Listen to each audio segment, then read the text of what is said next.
गुज़िश्ता 6 दिसंबर को शहर के जनता सोसाइटी इलाके में 9 घरों को आग लगाई गई थी, जिसमें 9 गरीबों के घर पूरी तरह से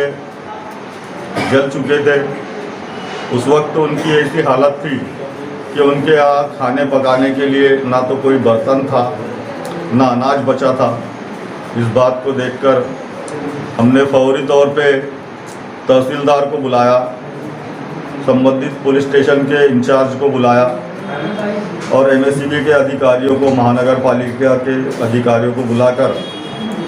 फौरी तौर पर हमने उसके पंचनामे करवाए। और जो गरीबों को उस वक्त खाने पीने के लिए भी कुछ नहीं था, उस वक्त हमने अपने जेब से हर परिवार को 10-10 हज़ार रुपये नकद देकर उनकी फौरी तौर पर माली मदद की थी। उसके बाद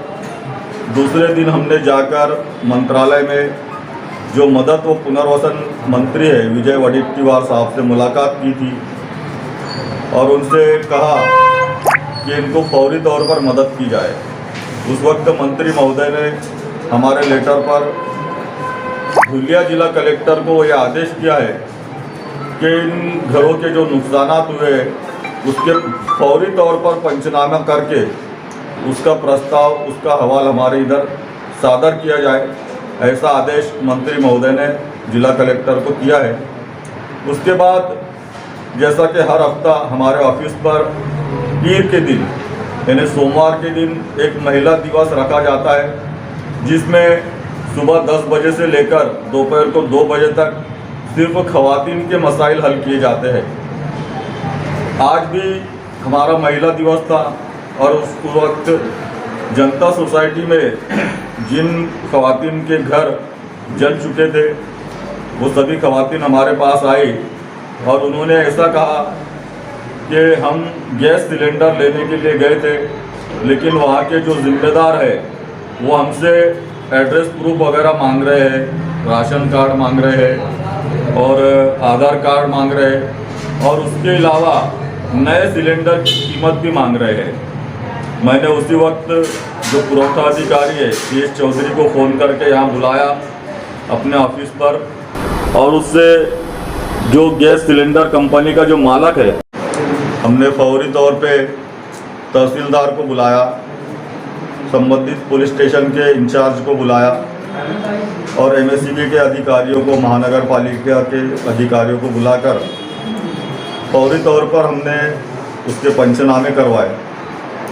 और जो गरीबों को उस वक्त खाने पीने के लिए भी कुछ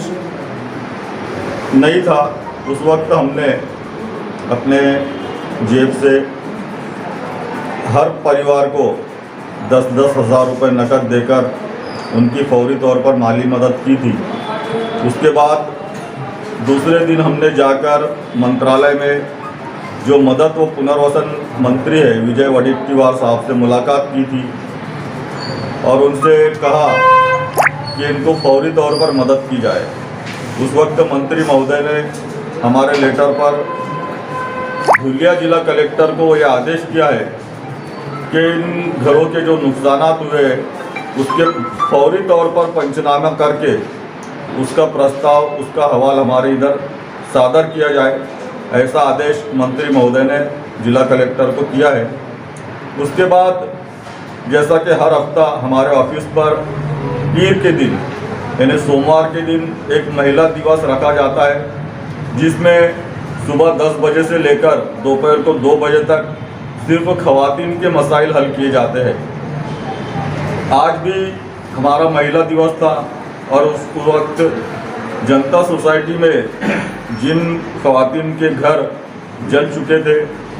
वो सभी ख़वातीन हमारे पास आई और उन्होंने ऐसा कहा कि हम गैस सिलेंडर लेने के लिए गए थे, लेकिन वहाँ के जो ज़िम्मेदार है वो हमसे एड्रेस प्रूफ वगैरह मांग रहे हैं, राशन कार्ड मांग रहे हैं और आधार कार्ड मांग रहे हैं और उसके अलावा नए सिलेंडर की कीमत भी मांग रहे हैं। मैंने उसी वक्त जो पुरवठा अधिकारी है CS चौधरी को फ़ोन करके यहाँ बुलाया, अपने ऑफिस पर और उससे जो गैस सिलेंडर कंपनी का जो मालिक है उससे बात की और अल्हम्दुलिल्लाह उसको हमने बोला और उसने सभी जो ख़वातीन थी जिनके सिलेंडर जल चुके थे, जिनके कागजात जल चुके हैं, तो उनको बग़ैर पैसे लिए और बग़ैर कागजात की मांग किए उसने उनको सिलेंडर दिया और उनको रेगुलेटर वगैरह दिया। कागजात जो जल चुके हैं उसको फौरी तौर पर बनाकर दिया जाए। तहसीलदार ने हमारी बात पर लब्बैक करते हुए फौरी तौर पर राशन कार्ड और आधार कार्ड बनाने के लिए उन्होंने हमसे वादा किया।